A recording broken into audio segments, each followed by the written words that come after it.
psycho.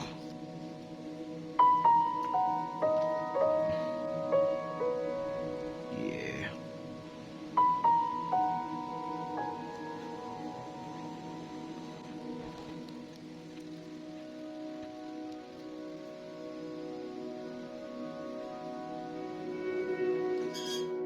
Just be the best version of yourself in anything that you do.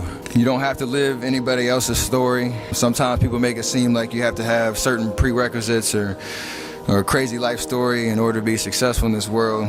But the truth is, you really don't. All you need to have is faith in God, an undying passion for what you do, and a relentless drive and the will to do whatever it takes to be successful.